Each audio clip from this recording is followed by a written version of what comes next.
Hello నమస్తే అండి, welcome back our channel. నేను మీ విజయలక్ష్మి. ఈరోజు బెండకాయ కర్రీని మనం ప్రిపేర్ చేసుకుందాం. బెండకాయ కర్రీని ఎప్పుడు అందరూ చేసుకుంటూ ఉంటారు, పులుసు అలాగా. అలా కాకుండా చింతపండు చాలామంది తినరండి, గ్యాస్ ట్రబుల్ అని. అటువంటి వాళ్ళ కోసం నేను చింతపండు వేయకుండా ఓన్లీ టమాటాలతో అయితే నేను బెండకాయ కర్రీ మీకు నేను చేసి చూపిస్తాను, మంచి టేస్ట్గా. ఇదిగోండి, ఒక పాన్ తీసుకోండి, దాంట్లో ఒక 5 టేబుల్ స్పూన్ ఆయిల్ వేయండి. ఆయిల్ వేసి బెండకాయని కడిగేసి శుభ్రంగా తుడుచుకొని, పెద్ద ముక్కలు కాకుండా చిన్న ముక్కలు కాకుండా ఈ విధంగా కోసుకోండి. ఈ విధంగా కోసుకున్న తర్వాత మీరు ఇట్లా వేయించండి. ఇలా వేయించేసి వీటిని ఒక సైడ్కి అయితే పెట్టుకోండి. బెండకాయలు వేయించడం వల్ల మనకి దాంట్లో ఉన్న జిగురు అయితే పోతుంది. జిగురు పోయి మనకి టేస్ట్ కూడా ఉంటుంది బెండకాయ కూర. ఈ విధంగా ఒకసారి అయితే ట్రై చేయండి, చాలా బాగుంటుంది. చింతపండు పులుసు పోసుకొని పులుసులాగా చేసుకుంటూ ఉంటారు చాలామంది, కానీ చింతపండు పులుసు చాలామంది కూడా గ్యాస్ ట్రబుల్ అని చెప్పి వాడుకోరు. అటువంటి వాళ్ళ కోసం నేను ఈ విధంగా కర్రీ అయితే మీకు నేను చేసి చూపిస్తున్నాను. ఇట్లా బెండకాయ ముక్కలను అయితే వేగిన తర్వాత ఒక సైడ్కి అయితే పెట్టేయండి.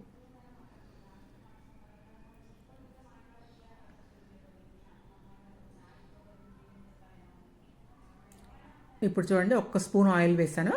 ఆయిల్ వేసిన తర్వాత పచ్చిశనగపప్పు వేసుకున్నానండి, 1 పావు స్పూను. ఆవాలు 1 పావు స్పూన్ వేసుకున్నాను. ఆవాలు, జీలకర్ర ఇవన్నీ పావు స్పూన్ చొప్పున వేసుకోండి. ఆవాలు, జీలకర్ర, మినపప్పు, పచ్చిశనగపప్పు ఈ విధంగా అన్నీ కూడా ఆవాలు చిట్టపట అనే వరకు కూడా బాగా, ఎంత చిట్టపట అంటే మీకు కర్రీ అంత టేస్ట్గా ఉంటుందండి. ఆవాలు చిట్టపట అన్నవండి. అన్న తర్వాత ఇవ్వండి, ఉల్లిపాయలు ఒక 3 ఉల్లిపాయలు, కరివేపాకు 4 పచ్చిమిరపకాయలు. ఈ విధంగా వీటిని కట్ చేసుకొని వీటిని కూడా కొంచెం వేయించండి మెత్తపడే వరకు. బెండకాయ అయితే మనకు ఆరోగ్యానికి చాలా మంచిది అంటారు కదండి. చాలామంది మోకాళ్ళ నొప్పులు అలా ఉన్నవాళ్ళు బెండకాయ తినాలి అంటూ ఉంటారు. మోకాళ్ళ గుజ్జు పెరిగిద్ది అంటూ ఉంటారు కదా.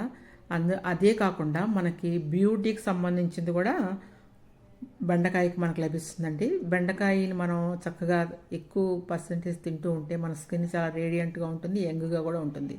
బెండకాయలు రాత్రులు నానబెట్టి ముక్కలు పగలు మీరు నల్ల జీలకర్ర వేసుకొని తాగినట్లయితే మంచిగా ఉంటుందండి, మీ ఫేసు సూపర్గా అయితే ఉంటుంది.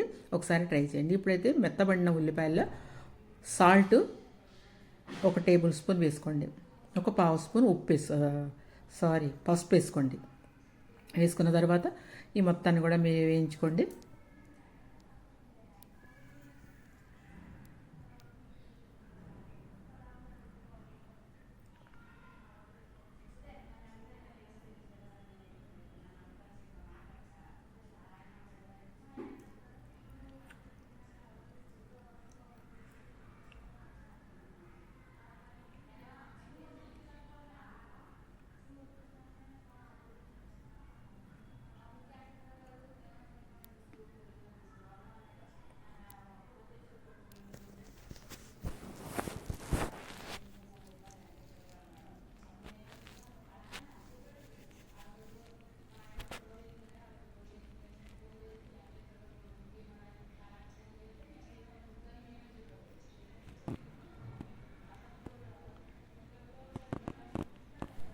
ఇప్పుడైతే ఒక గ్లాస్ వాటర్ అయితే మనం పోసేసుకున్నామండి. బాగా వేగాలండి అది.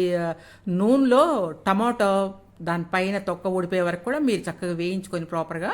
ఇప్పుడు గ్లాస్ వాటర్ పోసుకున్నాం కదా, ఆ తర్వాత కారం మనకు సరిపడినంత. నేనైతే 1 స్పూన్ కారం వేసాను, 1 స్పూన్ ధనియాల పొడి వేసాను. మంచిగా టేస్టీగా ఉంటుందండి ఈ కర్రీ. ఒకసారి ఇలా అయితే ట్రై చేసుకోండి. మీరు ట్రై చేసుకొని తిన్నాక ఒకసారి కమెంట్ చేయండి అబ్బా. ఎప్పుడు ఒకే రకం కూరలు తినేకంటే ఇట్లా కూర రకరకాలుగా చేసుకొని తింటే బాగుంటుంది కదా. వెజిటేరియన్ అయితే చాలా ఇంట్రెస్ట్గా తినొచ్చు ఈ కర్రీ.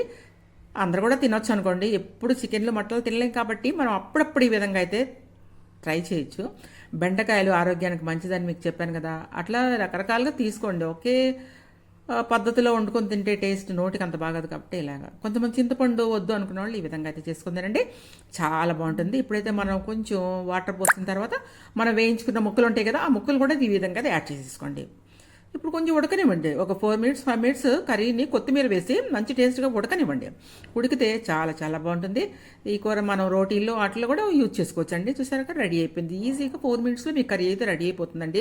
మరి ఆలస్యం చేయకుండా మీరు కూడా ఈ విధంగా ఈజీగా వెజిటేరియన్స్ కానీ నాన్ వెజిటేరియన్స్ కానీ ఎవరైనా సరిగా ఈ బెండకాయ కర్రీని ఈ విధంగా ప్రిపేర్ చేసుకోండి. టమాటా వేసి చాలా బాగుంటుందండి, టేస్ట్గా ఉంటుంది. ఏమంటారు? ఈ ప్లేస్లో చింతపండు కావాలంటే చింతపండు కూడా కొంచెం మీరు వేసుకోవచ్చు, తినేవాళ్ళు ఎవరైనా ఉంటే. ఇలా అయితే మనమైతే అయిపోయిన కర్రీని బౌల్లోకి అయితే సర్వ్ చేసేసుకుంటున్నామండి.